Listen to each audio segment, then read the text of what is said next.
సింగరేణి కార్మికులకు కాంగ్రెస్ ప్రభుత్వం కాకా కుటుంబం ఎప్పుడూ అండగా ఉంటుందన్నారు రాష్ట్ర కార్మిక శాఖ మంత్రి వివేక్ వెంకటస్వామి. దివంగత కాకా సింగరేణి సంస్థకు 400 కోట్ల రుణం ఇప్పించి 1,00,000 ఉద్యోగాలు కల్పించిన గొప్ప నాయకుడని చెప్పారు. సింగరేణి వేలంలో పాల్గొంటే కొత్త ఉద్యోగాలు వస్తాయనే విషయాన్ని సీఎం రేవంత్ రెడ్డితో అనేకసార్లు చర్చించానని గుర్తు చేశారు వివేక్. గత బీఆర్ఎస్ సర్కార్ ఆ పార్టీ లీడర్లు సింగరేణిని గాలి కొదిలేశారని ఫైర్ అయ్యారు మంత్రి. బీఆర్ఎస్ హయాంలో తాడిచెర్ల ఫేజ్ 1 గనిని కేసీఆర్ తన సన్నిహితులకు ఇప్పించారని విమర్శించారు. చెన్నూరు ఎమ్మెల్యేగా గెలిచిన వెంటనే కాళేశ్వరం బ్యాక్ వాటర్తో నష్టపోతున్న రైతులకు 3,80,00,000 పరిహారం ఇప్పించానని చెప్పారు. మంచిర్యాల జిల్లా మందమరిలో ఎమ్మెల్యే క్యాంప్ ఆఫీసులో పలు మండలాల బిఎల్ఏలతో సమావేశం నిర్వహించారు మంత్రి వివేక్.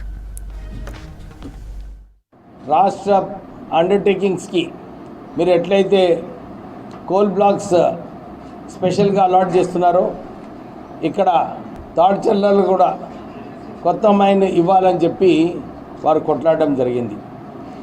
ఇంకోటి, ఎప్పుడైతే కేంద్ర ప్రభుత్వము వారికి ఒక అవకాశం ఇచ్చిందో, మీరు ఏమైనా గనులు మీకు కావాలంటే స్టేట్ గవర్నమెంట్ అండర్టేకింగ్కి మేము సిద్ధంగా ఉన్నాము అని చెప్పి కేంద్ర ప్రభుత్వం అడిగినప్పుడు టీఆర్ఎస్ ప్రభుత్వం వాళ్ళు నిద్రపోతున్నారు.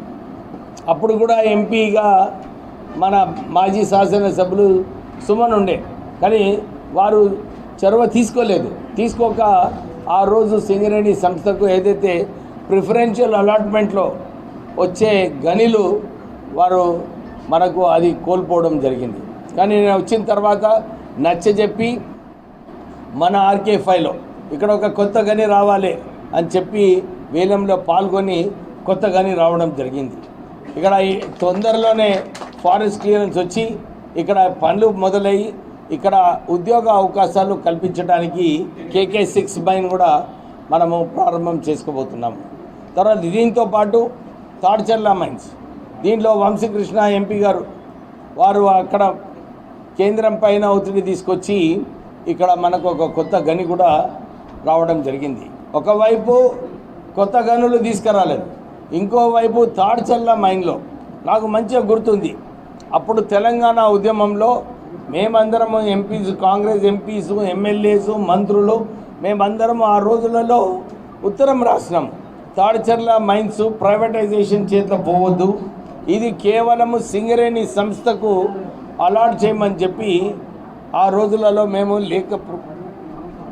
లేఖ ఇచ్చినప్పుడు రాష్ట్రము కేంద్రము ఇద్దరు కూడా నిర్ణయించుకొని అప్పుడు ఏఎంఆర్ కంపెనీకి ఈ గని అలాట్ చేయలేదు.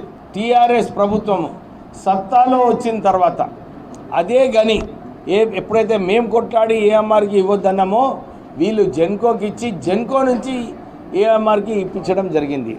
అంటే కేవలము ప్రైవేటైజేషన్ చేయడానికి వాళ్ళ దగ్గరికి వెళ్ళి డబ్బులు తీసుకొని ఏఎంఆర్ కంపెనీకి ఆ గని ఇవ్వడం జరిగింది.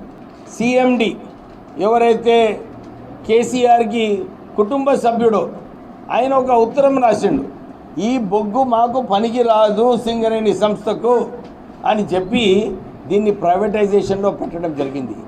సో మేము ఇదే చెప్తున్నాము, ఏదైతే టీఆర్ఎస్ పార్టీ నాయకులు కేసీఆర్ సింగరేణి సంస్థను కాపాడకుండా దాన్ని నష్టాలలో ఉండటానికి కొత్త మైన్లు రాకుండా చేసింది కేసీఆర్ ప్రభుత్వం. తర్వాత మొన్న మీరు చూసినారు, సింగరేణి సంస్థను ధ్వంసం చేయాలని చెప్పి సుమన్ చెప్పినాడు. తర్వాత వేలంలో పోండి, మనకు సింగరేణి సంస్థకు మనకు ఉద్యోగ అవకాశాలు ఈ ప్రాంత ప్రజలకు వస్తే అప్పుడు సుమన్ ఎంపీగా ఉండి దాన్ని అడ్డుకోలేదు, దానిలో వేలంలో రానియకుండా చేసిండు. అంటే సుమన్ ఎంపీగా ఉన్నప్పుడు పార్లమెంట్లో ఒక రూల్ పాస్ చేస్తాడు, వచ్చిన తర్వాత వేలంలో పాల్గొనదని చెప్పి ధర్నా చేస్తాడు. అంటే వారికి అవగాహన ఉందా లేదా నాకు అర్థమవుతలేదు.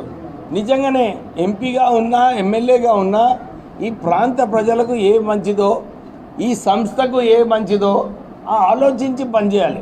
నువ్వు ఎమ్మెల్యేగా ఉన్నావు, నీ హయాంలోనే ఇది ఎనర్జీ మినిస్ట్రీలో పోయింది, నువ్వు ఇంత కూడా అర్థం చేసుకోకుండా కేవలం ఒక ఫ్రస్ట్రేషన్తోని ఈ ప్రాంత ప్రజలకు మభ్యపెట్టాలని చెప్పి మొన్న కైతాన్పల్లిలో వైలెన్స్ చేయడము, తర్వాత సింగరేణి భవన్ని కాల్చిపెట్టడము, మళ్ళీ ఇవన్నీ కూడా వారి ఒక కేవలం ఫ్రస్ట్రేషను. తర్వాత ఇన్ని నిధులు తీసుకొచ్చి ఇక్కడ అభివృద్ధి కార్యక్రమం చేస్తే ఇది నా నిధులు. అరే నీ నిధులు ఉంటే ఎవరు ఆపినరు? నువ్వు ఎమ్మెల్యేగా ఉంటివి, ఎంపీగా 10 సంవత్సరాలు ఉన్నావు, కానీ నువ్వు చేయలేకపోయినావు. నీ నిధులు ఏవైతే మన ప్రాంతానికి రావాలో ఈ నిధులన్నీ కూడా సిద్దిపేట, సిరిసిల్ల, గజ్వేల్కి పోవడం జరిగింది.